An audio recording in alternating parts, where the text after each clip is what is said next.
Welcome to Winning Healthcare Food Fights Without the Mess. I'm Hunter Schultz, and on this week's show, we'll be exploring medical privacy and how it impacts you and your family. Our next election will likely determine whether you keep it or lose it. My guest this week is president and co-founder of the Citizens Council for Health Freedom. Modern Healthcare named her number 75 on their 2009 100 Most Powerful People in Healthcare list. She is the author of the award-winning book, Big Brother in the Exam Room, The Dangerous Truth About Electronic Health Records. You can find out more about it on our resource page at the website or at bigbrotherintheexamroom.com. Her Health Freedom Minute is heard weekdays by more than 5 million listeners on more than 800 radio stations in 47 states. She holds a Bachelor of Arts degree in nursing, specialized in emergency room nursing, and is a certified public health nurse. Welcome to the show, Twila Brase. Thank you. I'm glad to be here. Well, so happy and honored to have you joining us, and thanks for taking time out of your busy schedule to share some thoughts about something we both share deep concern over. I know every time I go for a deep dive on American medical privacy, I wear my brown pants, and I'm wearing them right now. Let's dive right in, because over 20 years ago, you co-founded the Citizens Council for Health Freedom, which is on the web at cchfreedom.org. So did you wake up a morning and decide, this is what I'm going to do? What's the genesis of CCHF? It began with what I read about the Clinton Health Security Act, which was that the plan of President and Mrs. Clinton was to give us all a national healthcare system, and a national healthcare system run by health plans or managed care organizations. And I knew that once they took over the healthcare system, if they were allowed to do so, we would not only lose our health freedom, but we would lose freedom as a country. So you've done some great work up there in terms of milestones in Minnesota and medical privacy. Would I be correct in perceiving that if you live in Minnesota, you probably have the best medical privacy possible under current law of any state?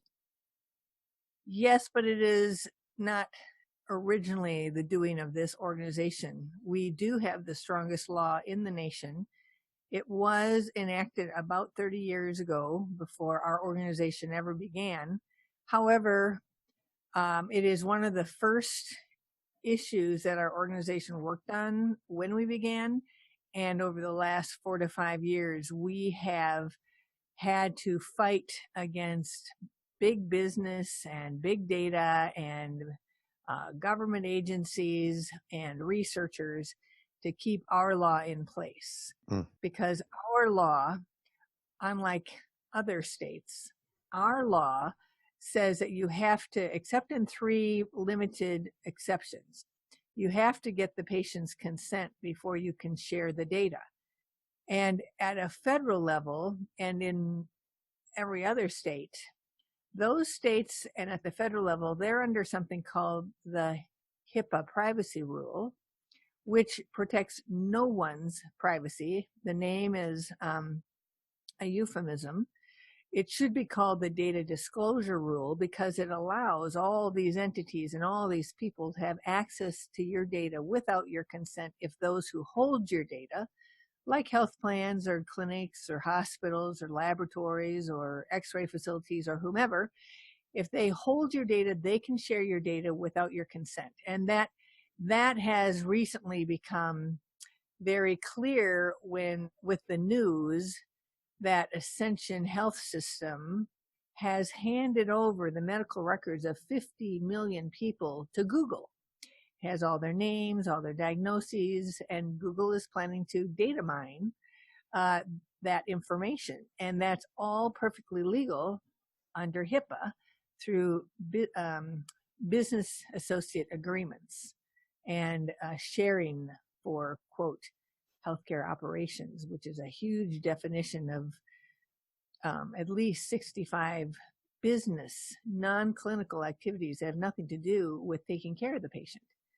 But in Minnesota, we have this strong privacy law that says you can't do any of that unless you get the patient's consent. Big data is coming, isn't it? Or it's trying to. Well, it's already here. It's here. To a great extent. I read a quote once from a Pittsburgh professor on this subject, and he said, big data means no more healthcare privacy, no more health privacy. It's gone with big data. It's allowed to run its course. That's it. There's no more medical privacy. But it's not because of big data. It's because big data happened as a result of HIPAA. HIPAA is the problem. Big data could sit out there and do, and try whatever they want to, but they'd have to get consent if it wasn't because of the federal privacy, so-called privacy rule called HIPAA, which means you don't have to get consent. And so big data has become a big thing because there's no limits on access to all of this private information on patients because of HIPAA. I'd like to commend you on the book. Great achievement. And I'm looking at it. I have it right here. And at some point, you decided to write Big Brother in the exam room. Obviously, just from looking at it, that was a huge job. So what was the backstory behind the decision to fire up the old word processor and do it?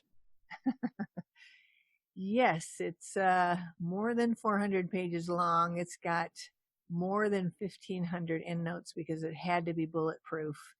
And the reason that I wrote it is because, we've been fighting the battle since 1996. And the battle is being fought against Republicans and Democrats. Mm-hmm. And so a lot of times it's the Democrats who are okay with the government having access to the data, but not the health plans, not big data, not big business.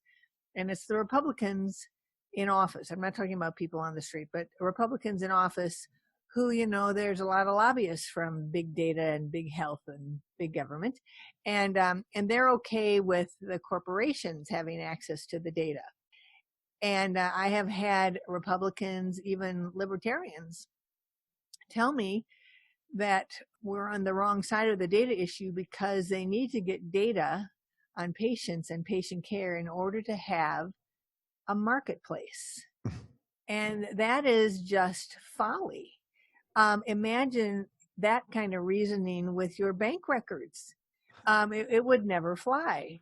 And so they have, both sides have allowed the intrusion into the exam room for their own purposes, perhaps because of, some of their donors, perhaps because of their own investments, perhaps just because they love the idea of a market created by data and patients and doctors.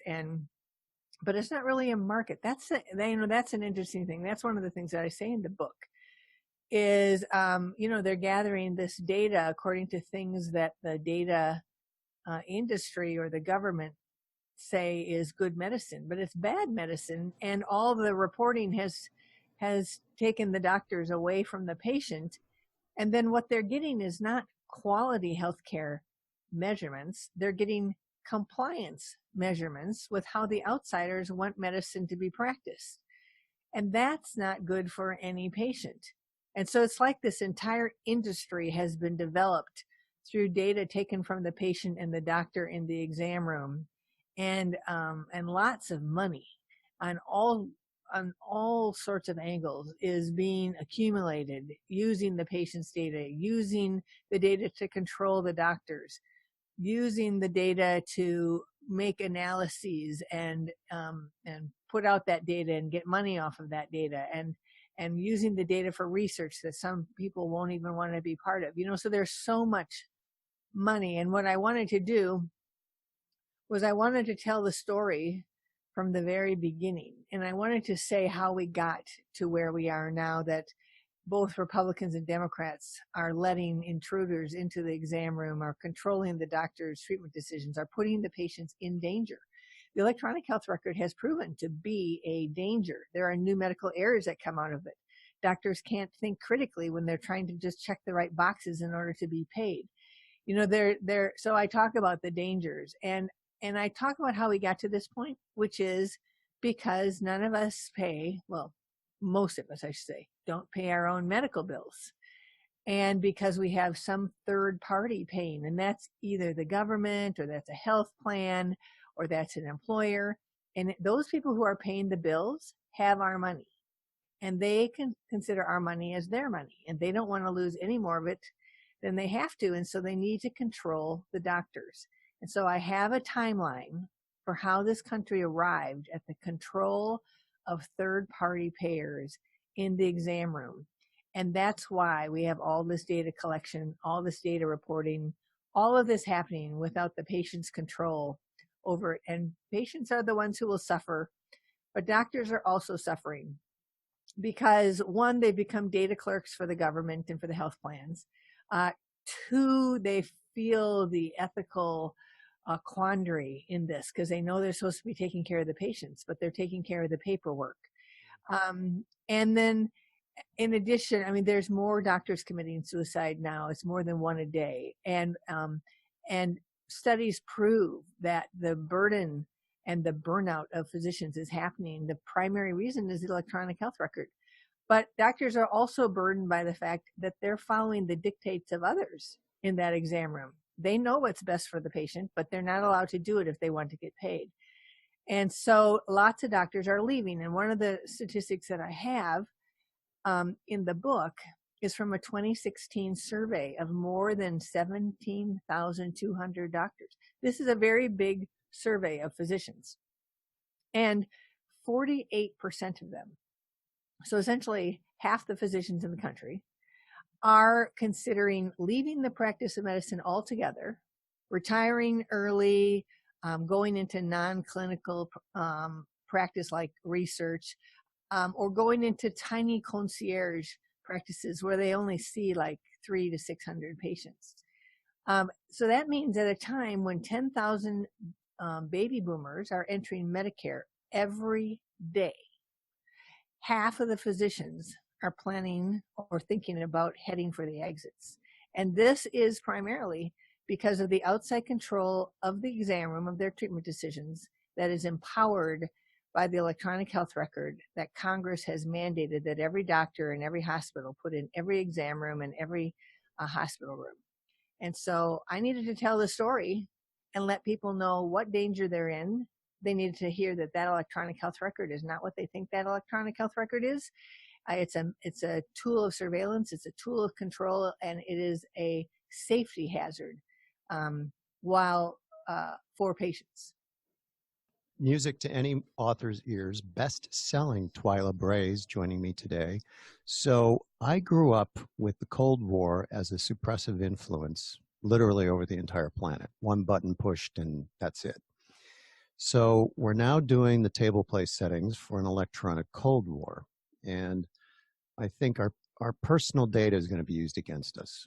It's going to happen. And while I was doing research for this, not only for this show, but in my own book, I have a section on healthcare. So, I mean, on privacy in it.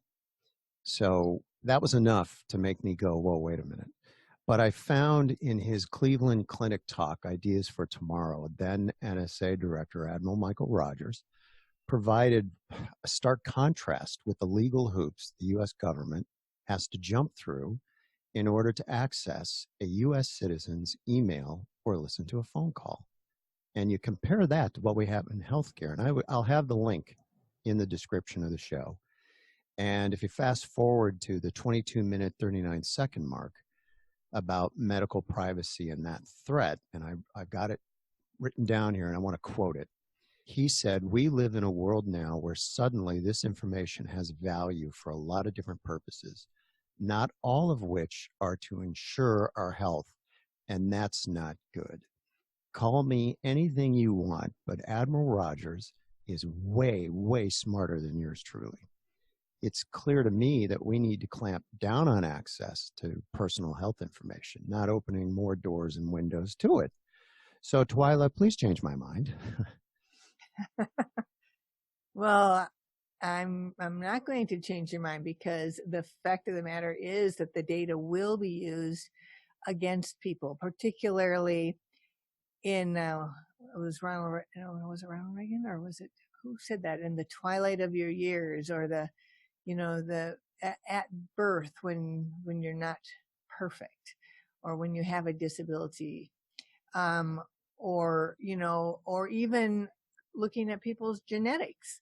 So person A wants to marry person B, and now they've got the whole genetic sequence, and they look and they go, well, these two people get together, they've got a 25% chance or 75% chance of having this kind of a baby, and this kind of a baby is going to cost us a whole lot of money.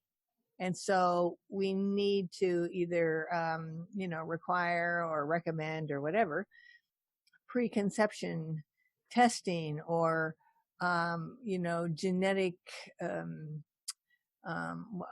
can't think, I think of the name of the word. It's when you change the genetic editing. CRISPR.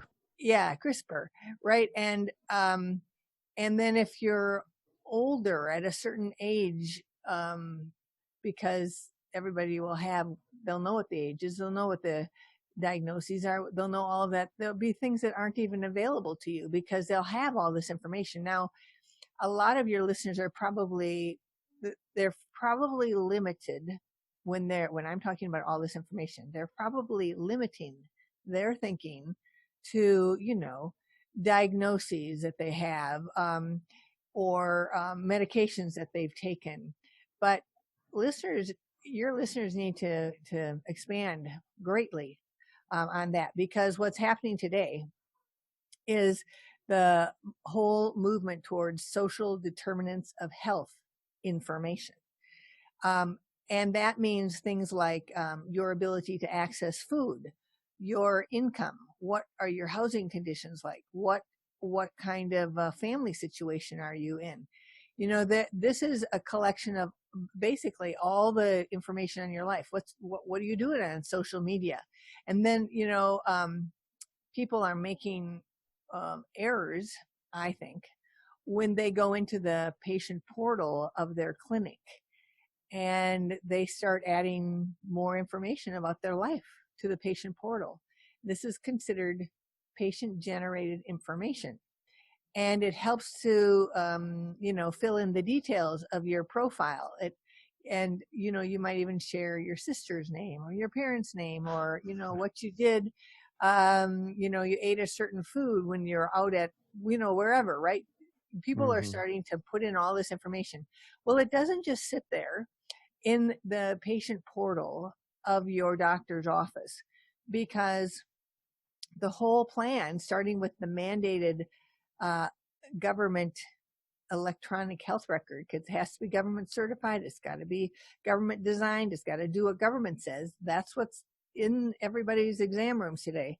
So the whole movement there was to connect all of these electronic health records together online through the internet into something called the eHealth Exchange, which is a nationwide national medical record system of computerized, digitized data accessible to everyone who under HIPAA can have access to it. And that, according to the federal government, is 2.2 million entities. That's entities. That's not people. That's entities. So hospitals, different kinds of facilities. 1.5 million of that are business associates of hospitals and clinics and health plans and laboratories and data clearing houses. And so all of them can have permitted access to all of your data without your consent if your hospital, health plan, doctor, laboratory, if they decide to use any of these business associates for anything that they want to do, whether it's research or analytics or predictive analytics to see how expensive of a person you're going to be. And so Epic is like the biggest electronic health record in the nation. And I quote in my book the founder of Epic, Judith Faulkner. And I'm not looking at that quote at this moment, so I can't, it's just going to be paraphrased. But it goes something like this. She's telling her, it's at her user group conference, which means all the people around the nation who use the Epic system are invited to come to a conference. And she's speaking at this conference. And she said something in this order. to these 8,000 people. We need to know what you eat, how you sleep, how many hours you sleep, and what your social conditions are, because they all affect your health. So this means your behavior. This means what you do on social media. Now I'm talking your behavior, social media, anything that has to do with who you are. And so the electronic health record, she would like the electronic health record to be called not an EHR, electronic health record, but a CHR, comprehensive health record. And I call it a complete dossier of your life. And so there you are, a vulnerable person in the exam room. And you are creating against yourself at a time where you have no choice, if you want care, you have no choice but to give up all this data so they can build this profile, this dossier on who you are. I do tell people, don't fill out questionnaires, don't answer lots of questions, don't share any information more than you need. But I encourage people to find clinics that aren't part of the system. Like we have the Wedge of Health Freedom, and they could go to jointhewedge.com and find a doctor who does only cash, check, or charge and promises to keep their data between the four walls of their clinic. Yeah. Because you need to try and protect yourself. Sure. We're circling at the 70,000 foot level in some respects. And I'd love to drop down to the ground level where the listeners are getting medical care. And you've said some things that kind of lean in that direction. One of the things that concerns me is the fact that we now have genome in the primary care realm. It's $250 to get one done. That data is going into the electronic health record, if I'm not mistaken. Correct. So what this means for them, I think to do that effectively, they have to know the lay of the land, and you're already laying some of that out. Your privacy is GPS and waves. Congratulations. So in Big Brother, you mentioned there are 3 different data collection systems, and there's the electronic health record, the electronic medical record, and the personal health record. But in the primary care setting, and I'd love for you to just kind of refine the thinking here. If you're a primary care physician, you're using an electronic health record. So is that considered a PHR combined, or are they still separate? Okay, well, let me just be clear. The electronic medical record, the word electronic medical record and electronic health record are often used interchangeably, although the electronic medical record would be simply putting, like taking copies of your paper medical record and just having all the PDFs, up there. So it wouldn't be interactive. It wouldn't have fields to complete, no click and paste. None of that would be in there. It would just be, copies of your paper medical records. But in point of fact, around the country, you'll hear EHR, electronic health record, or EMR, electronic medical record, used interchangeably. And what they're usually talking about is the electronic health record. Okay. Now, the electronic health record has much more in there than you think. And so you're talking about the PHR, the personal health record. And here's the interesting thing about this, is the electronic health record has not just what you would find in your paper medical record.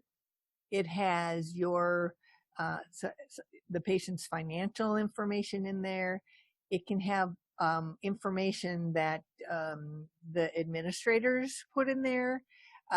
There's a lot of information in there that you may not even understand if you were to open it up, because it's sure, right. But the PHR, the personal health record, is usually what you see when you go into the patient portal, because they aren't going to show you your entire electronic health record. And I have the little incident happened between then Vice President Joe Biden and Judy Faulkner, the head of Epic. And so I took quotes from the news story about this, because Joe Biden wanted his entire electronic health record, and Judith Faulkner wanted to know why, and told him he wouldn't even be able to understand it. And there were thousands and thousands of pages, and he wouldn't understand it. And he got just really mad because he wanted the entire thing. And so that little incident is recorded in there to just show you how vast the electronic health record is. Wow. There's so much else in there. And so the PHR is just the little part that you're allowed to see. And most people think, oh, that's what my electronic health record is. This is what I can see here. No, the electronic health record is much more vast with much more information, much of which they probably wouldn't want you to see. Joe needs I think Joe needs a pair of brown pants. And that's why I'm wearing mine. So we're here with Twila Brase, president of the Citizens Council for Health Freedom. Primary care provides most of our health care in our entire lifetime. And so these doctors are collecting information, they're putting into the EHR, and some of that is really sensitive and private information. And they need that information in order to do the right job, and garbage in, garbage out. And they'll tell you that. We need to know the whole story. And that's nothing new. That's 2,400 years of Hippocrates. So docs are dealing with some brutal aspects sometimes in patients' lives. I mean, you have sexual assaults, you have rapes, and there are issues of abortion, adoption, addiction, mental illness, and only the physician is going to know that for a variety of reasons. In many cases, fear and shame are the two of the biggest drivers for that. So let's follow this trail. The doctor enters this horrific rape and the healthcare aftermath into the EHR. Twila, can it and how can it spread into our current system? Does that go into Epic? I mean, how does that work? So there are different EHR systems, and they're called EHR vendors. And so one of the biggest one is Epic, and there's Cerner, there's NextGen, there's a bunch of different ones. And according to how much money you have, you probably pick different ones, like Mayo Clinic that has Epic everywhere that Mayo Clinic is, Epic is. It costs them $1.5 billion to put it in under this government mandate. And so that's what you see next to your bedside. It's the software, it's the computer screen maybe, but it's for sure the software. And what happens, let's just say it's an Epic record. We'll just use Epic. If it's an Epic record and the doctor puts it in sitting there, in front of the computer screen, puts this information in, that information goes and travels over the airwaves to Verona, Wisconsin, which is where the servers are for Epic. And so it does not stay within those four walls. It does not stay within that computer screen. It travels to the servers, or what's called the Epic cloud.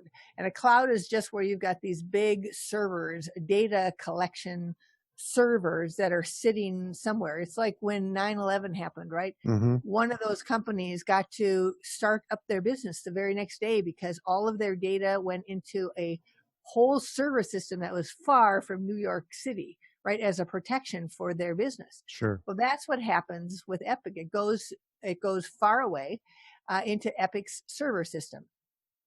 And then now it's available. It's part of Epic, right? It's in their server system. And sometimes and I'm not saying that Epic does this, but sometimes when a doctor or a clinic or a hospital, they want to leave Epic behind, and now they want to take on Cerner, for instance.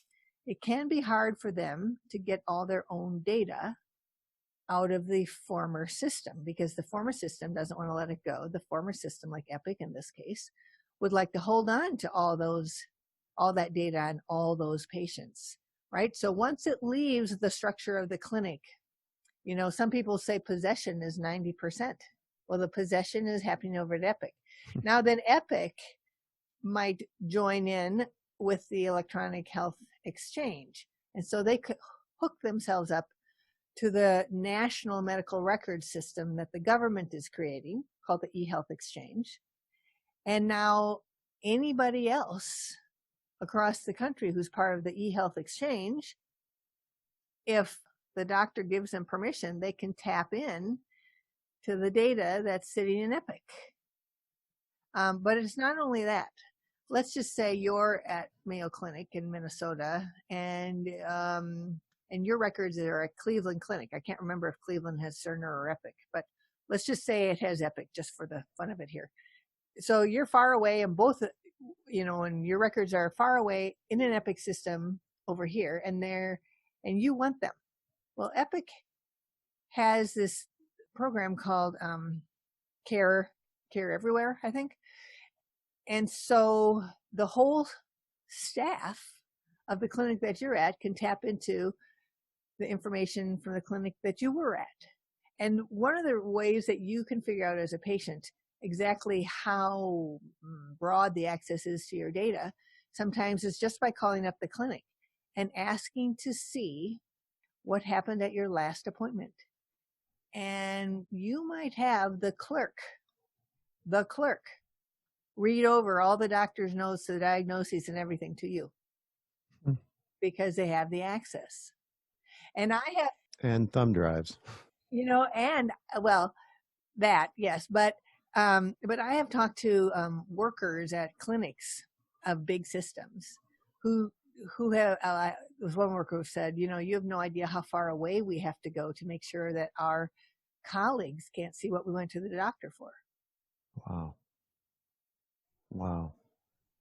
And so this has been perpetrated on us by Congress and by the U.S. Department of Health and Human Services during the Clinton administration under Secretary Donna Shalala, who is now a senator, I believe, from the state of Florida, maybe. And it was her idea in her recommendations for privacy that even though privacy was an age-old right, that it was now time to make it available for useful and publicly useful purposes, or something like that.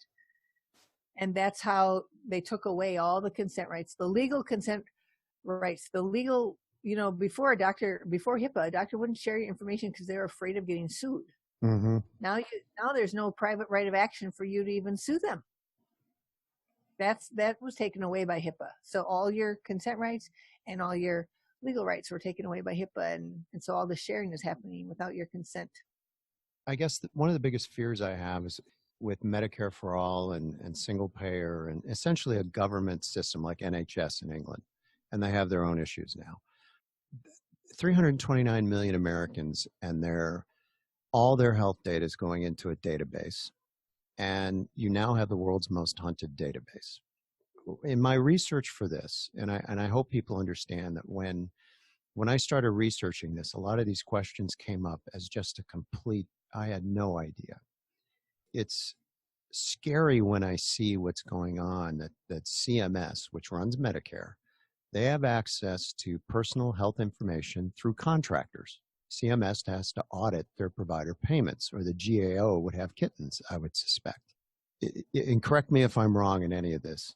So the doc enters the CPT code, the billing codes into the EHRs. They input the patient's reasons for the visit, the diagnosis, treatment. And as I understand it, it's usually a registered nurse, and you're a registered nurse, from an accountable care organization will go to the physician office to look at the system auditing Medicare patient records. And the real kicker is, and you've mentioned this, they can do this without patient authorization. How am I doing so far? Pretty good. It just is reminding me that I said 2.2 million, and those are like the practitioners and the facilities and the 1 million business associates. But that 2.2 million number does not include the government agencies that can have access. So you're reminding me to add that in there. Wow. So I can understand why CMS would want the ability to go in without patient authorization. There's a logistical issue, whether it's technical, or in this case, you've got RNs going in to see a PCP, and they've got 2,500 patients. I mean, that agent isn't going to call all those people to ask permission, and that's not going to happen realistically, too. And my response would be, dream on, Bullwinkle, no way. So I understand from their view why they wanted this, and they needed the blanket authority to do their audits. And so I asked myself how on earth they got this approval. And I saw they went to the OCR, and this is in the Federal Register. And in the proposed rule, they talk about this. And then it's in the rule itself. And I saw OCR, and I'm thinking, what is that? Well, it turns out it's the Office of Civil Rights. And I thought, gosh, is that in the Supreme Court? Or is that the World Health Organization? No, it's in the Department of Health and Human Services. So figuratively speaking, George goes over to Paul across the hall and says, hey, we have this logistics problem. Can you give us approval to do this? And going back to what Admiral Rogers said, there's no FISA court at all. It's harder for the government to get emails and phone calls. So, what went through your mind when you saw all this go down? You weren't surprised? Well, no, because there's all this, health data, I think because of third-party payment, because the government has, what are we up to now? We're up to almost 60 million people on Medicare, and Medicaid is an even more expensive program than Medicare. And then you got all the veterans, and they got Obamacare. And so as far as they're concerned, they would be saying they'd be paying, protecting taxpayers. Mm-hmm. And they do millions of dollars of improper payments every year. And the reason that happens is because we have government programs.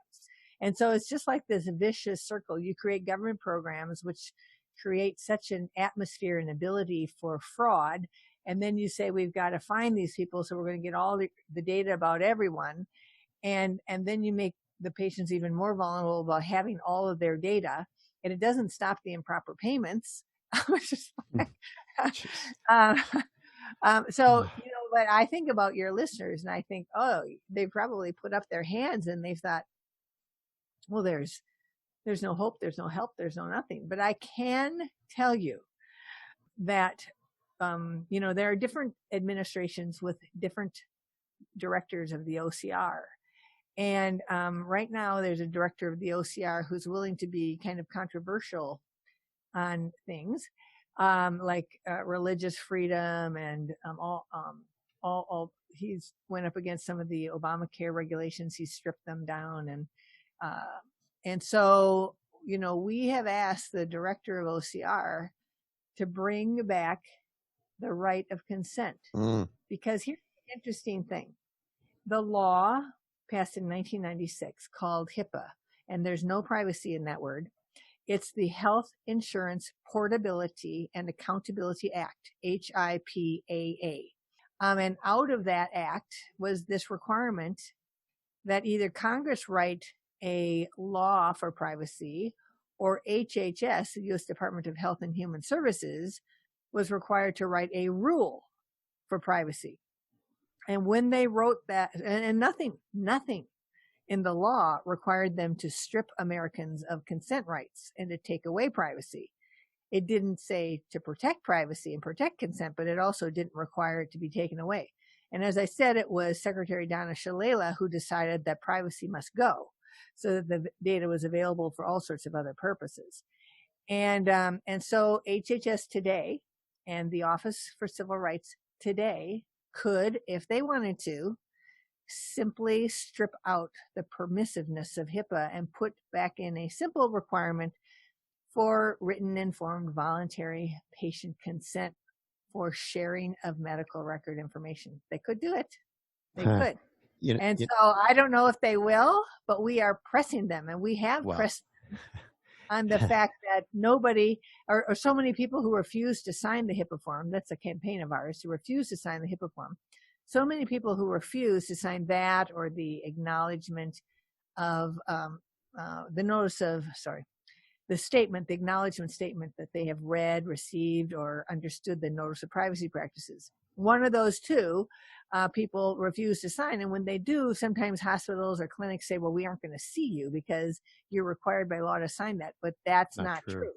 Yeah. And so we have talked to the Office for Civil Rights about this, and that people are actually losing access to care for exercising their lawful rights. And in one of the last not a proposed regulation, but a request for information, OCR asked clinics and hospitals to respond to questions about these forms and whether people are denied access to care. So I think OCR might do something, but we're all waiting to see what that might be. Well, you know, in my show with Dr. Molly Rutherford a few shows ago, I mentioned that President Trump ought to give her a call to get the real story about addiction and recovery. And he likes going to the front lines because the story is likely to change as it moves up the chain of command. So if President Trump called you on the phone, what would you tell him, knowing that his time is short and read my book is probably not what he wants to hear? Send him a copy after the call. So what would you tell him, knowing that we only have a few minutes too? So I really want to get this. What would you tell him? I would tell him that medical privacy and consent rights need to be restored because outside access to medical records is being used to control the entire healthcare system and to bring us a American style version of socialized medicine where the health plans centralize the dollars, the data, and the decisions. And so it'll look private, but it'll be socialized medicine, and that he needs to take action to make sure that we actually have freedom coming back to America in our healthcare system. Can he sign an executive order telling that fella at OCR to do what you suggested? Yep, he could. It's his department, right? Yep. I mean, here's the funny thing. This is a small world down here in Panama. And if he called me, I'd say first call Twila and then sit down with Robert O'Brien, which is his national security advisor. And to tell you how small of a world it is, his brother Patrick, Robert's brother Patrick, lived here and is a friend of mine. And he has a legal practice in Northern California. Hi, Patrick. So where there's a will, there's a relative. And I will pass this along, and who knows, you know, in the right world, but quite literally, there is something that he can do in a matter of minutes that can make a difference. And so considering that the potential dark cloud of fear, uncertainty, and doubt is hanging over us, and I'm not afraid of making the conclusion that this is a clear and present danger to us, and it's avoidable. It's entirely avoidable. And I think, and you probably know where I'd go with that, and that's direct primary care as one example. It prevents patient-sensitive information from getting released in the wild. So has Hunter gone cuckoo for Cocoa Puffs, Twila? What do you think? Nope. As I have said it, we are creating escape hatches from the current system. The Wedge of Health Freedom at jointhewedge.com is one of our escape hatches. So you can get a doctor who really works for you and doesn't share information and is at an affordable price. But the other thing that we have done is we got the Trump administration to do an executive order on October 3rd, and Section 11 of that Medicare executive order will requires the departments to disconnect Medicare enrollment from Social Security benefits. The Clintons tied them together in 1993 and said if you don't enroll in Medicare, you will not get access to your Social Security benefits. This is not lawful. This is not in law anywhere. It was an executive instruction, unilateral from the Clintons, and it's been followed for 26 years. And so the executive order says these two things must be disconnected.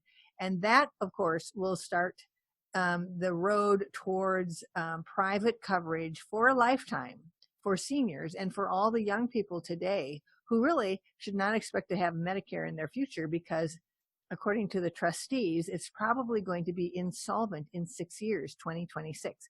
That might be extended a little bit. They might even pour more money into it. But with how many seniors are depending on it, there's going to be rationing. It's an unsafe system to depend upon. You really do need to have a real indemnity, medical indemnity policy that pays you, however much money that is, $100,000, whatever it is. That's how it used to work.